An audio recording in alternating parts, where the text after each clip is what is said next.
Launch होने के साल भर में ही 40,000 यूनिट बिक्री के साथ रेनो ट्राइबर काफ़ी बेहतर बिकने वाली कार बन गई है।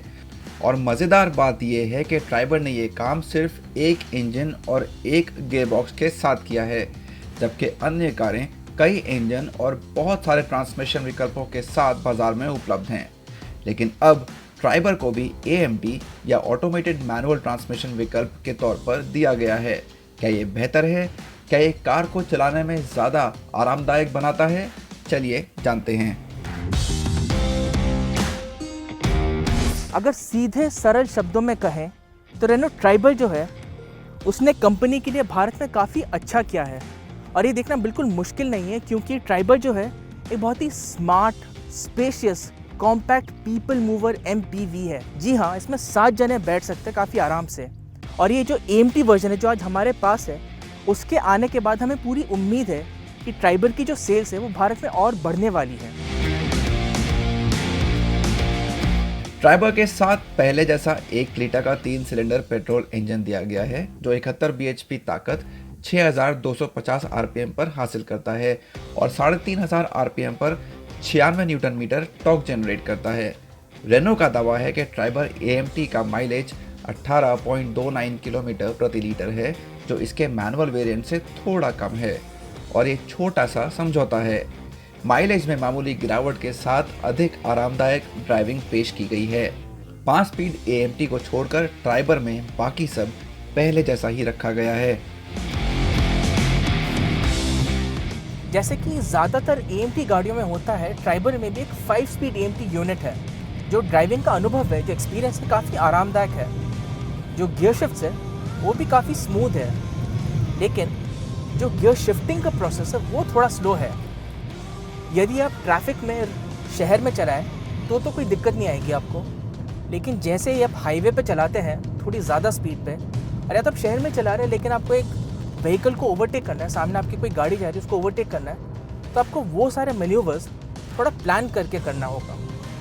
और दूसरी बात यह है कि जो ट्राइबर है AMT में भी इसमें एक मैनुअल मोड है, तो आप गियर शिफ्ट को इस तरफ घुमाएंगे और अगर आप जैसे चाहें डाउन शिफ्ट करना तो आप कर सकते हैं, अप शिफ्ट करना चाहे वो भी कर सकते हैं। और वो ड्राइविंग एक्सपीरियंस को थोड़ा सा और आरामदायक और थोड़ा एक्साइटिंग बना देता है।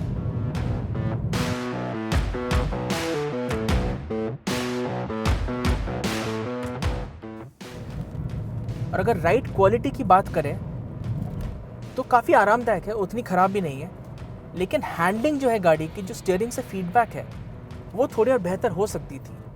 लेकिन फिर भी ऐसा नहीं है कि बहुत ज़्यादा ख़राब है और आपके ड्राइविंग एक्सपीरियंस में, ड्राइविंग अनुभव में कोई कमी आएगी। हाँ, थोड़ा बेहतर होता तो अच्छा होता।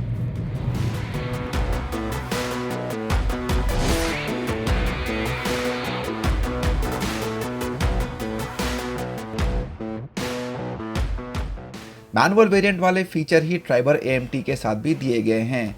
इनमें cooled glove box, 8 inch touch screen infotainment system के साथ एप्पल कारप्ले और एंड्रॉयड ऑटो, और पिछले हिस्से में AC वेंट्स जैसे स्टैंडर्ड फीचर्स शामिल हैं, जो RXL और उससे महंगे वेरिएंट्स में मिलते हैं। सुरक्षा की बात करें तो कार के सभी वेरिएंट्स में 2 एयरबैग्स दिए गए हैं और इसके टॉप मॉडल RXZ के साथ अलग से साइड एयरबैग्स भी हैं।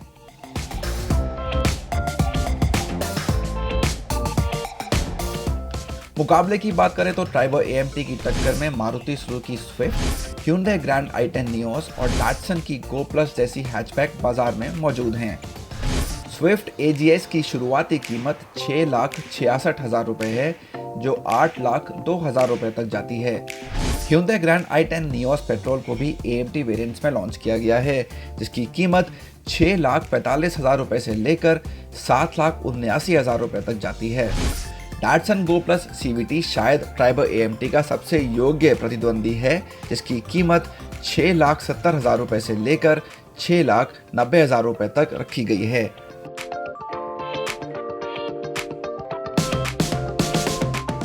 सबसे बेहतर तो यही होता कि अगर ट्राइबर में AMT वर्जन जो है वो बिल्कुल शुरुआत से, बिल्कुल लॉन्च से आता। लेकिन जैसे बड़े बुजुर्ग कह गए, देर आए दुरुस्त आए। जो AMT का ड्राइव एक्सपीरियंस है वो काफ़ी कंफर्टेबल है, बहुत ही आरामदायक है। और इसमें जो फीचर्स हैं वो भी बिल्कुल मैनुअल से मैच करते हैं, वैसे के वैसे ही फीचर्स हैं और ये बहुत ज़्यादा महंगे भी नहीं हैं। अगर हम कीमतों की बात करें तो रेनो ट्राइबर AMT जो है वो अब भी सब 4 मीटर सेगमेंट में एज अ 7 सीटर MPV बहुत ज़्यादा मायने रखती है, बहुत ज़्यादा किफ़ायती कार है। रेनो ने ट्राइबर के RXL, RXT और RXZ वेरिएंट्स को AMT में पेश किया है, जिनकी शुरुआती कीमत 6,25,500 रुपये है, जो 7,29,500 रुपये तक जाती है।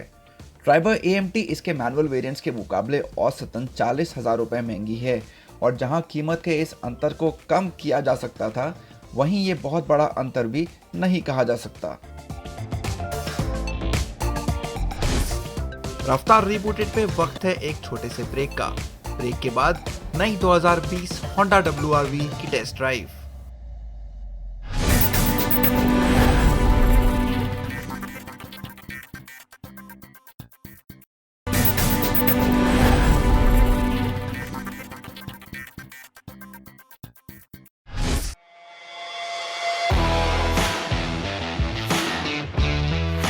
अपने BS6 रूप में होंडा WRV ने हाल ही में बाजार में कदम रखा है। हाँ, कोरोना वायरस महामारी के चलते फेसलिफ्ट के लॉन्च में देरी जरूर हुई है।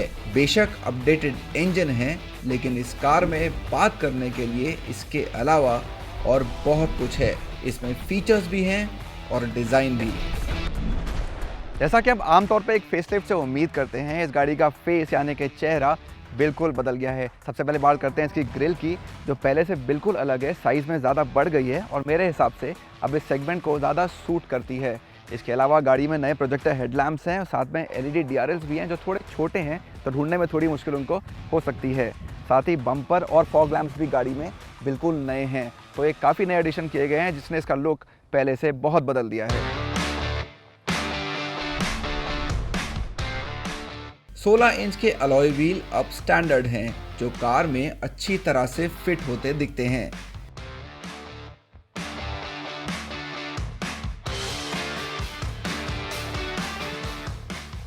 पीछे की तरफ C आकार के LED टेल लैंप हैं, जो हमने कार पर पहले भी देखे हैं, इसलिए यहाँ बहुत कुछ नहीं बदला है।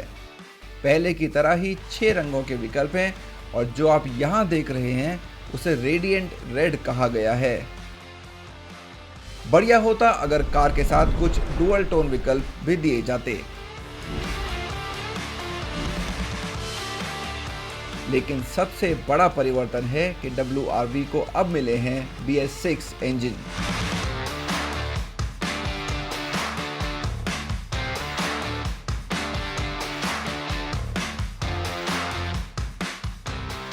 नई होंडा WRV पे पेट्रोल और डीजल इंजन पहले जैसे ही हैं। हाँ, ऑफ कोर्स ये BS6 कंप्लाइंट हो गए हैं, लेकिन एक बात मेरी समझ में अभी तक नहीं आई कि होंडा ने अभी भी WRV में ऑटोमेटिक गियरबॉक्स क्यों नहीं डाला किसी भी इंजन के साथ। ये अकेली होंडा गाड़ी है इंडिया में, अमेज से लेके ऑल द वे CRV तक, जिसके किसी भी इंजन के साथ आपको ऑटोमेटिक ऑप्शन नहीं मिलेगा। 200 Nm का पीक टॉर्क काफ़ी जल्दी मिल जाता है। यहाँ रोमांच की कमी नहीं है और आप चाहे हाईवे पर हो या शहर के ट्रैफिक में ड्राइविंग का आनंद मिलता रहेगा, क्योंकि क्लच हल्का है।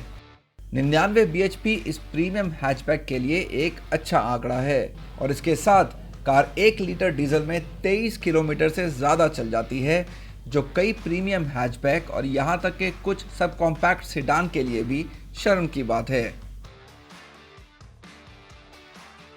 उधर 1200 सीसी का पेट्रोल इंजन 89 bhp के साथ 110 Nm पीक टॉर्क बनाता है। यहाँ 1 लीटर में 16.5 किलोमीटर चलने का दावा किया गया है।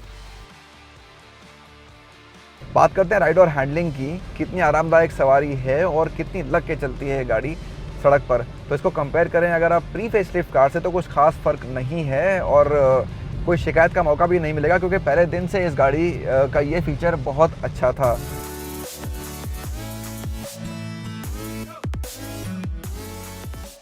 सस्पेंशन सुनिश्चित करता है कि आपको सवारी के दौरान पूरा आराम मिले। किसी बड़े गड्ढे पर से गुजरने पर भी कार परेशान नहीं होती और सड़क खराब हो तब भी आपको झटके कम ही महसूस होते हैं। ऐसी सतह पर 188 मिलीमीटर का ग्राउंड क्लियरेंस काफी काम आता है।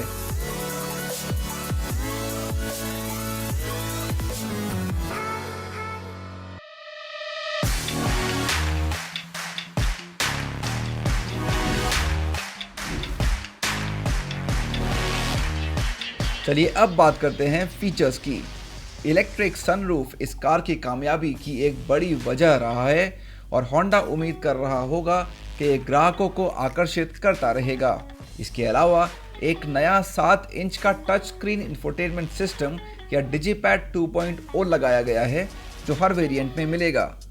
ये एंड्रॉयड ऑटो और एप्पल कारप्ले दोनों के साथ चलता है। इस पर नेविगेशन भी है, लेकिन इसका इंटरफेस थोड़ा बेहतर ज़रूर हो सकता था। WRV की ड्राइवर सीट पे एक बिल्कुल सटीक ड्राइव पोजीशन ढूंढना ज़्यादा मुश्किल काम नहीं है। इसकी कई वजह हैं। आप अपनी ड्राइवर सीट की हाइट को एडजस्ट कर सकते हैं, साथ में एक टिल्ट कम टेलीस्कोपिक स्टीयरिंग व्हील भी है, तो ऊपर नीचे करिए, आगे पीछे करिए, परफेक्ट पोजीशन पाइए। इसके अलावा इस व्हील पे नए बटन्स भी दिए गए हैं, voice command, audio, hands free और क्रूज कंट्रोल, जो पहले नहीं थे। साथ ही जो आर्म रेस्ट है वो भी बदल दिया गया है। होंडा के हिसाब से अब ज़्यादा स्टोरेज स्पेस है, इसमें फुल साइज़ टैबलेट को आप स्टोर कर सकते हैं, लेकिन मेरे कंफर्ट के हिसाब से थोड़ा नीचे है, थोड़ा और ऊपर होता तो एकदम परफेक्ट होता। WRV को पेट्रोल और डीजल दोनों में सिर्फ 2 वेरिएंट SV और VX में पेश किया गया है। पेट्रोल के लिए कीमतें 8.5 लाख रुपए से शुरू होती हैं और टॉप एंड डीजल के लिए 11 लाख रुपए तक जाती हैं। ये बाजार में बिकने वाली कई सब कॉम्पैक्ट SUV के आसपास है, खास तौर पर उनके ऊंचे वेरिएंट। WRV काफी प्रभावित करती है क्योंकि अब स्टैंडर्ड फीचर्स के मामले में पहले से कहीं बेहतर है। हालांकि एक ऑटोमेटिक गियरबॉक्स की कमी जरूर खलती है और शायद यही एक बड़ा कारण है कि कारों की भीड़ में WRV अलग सी महसूस नहीं होती।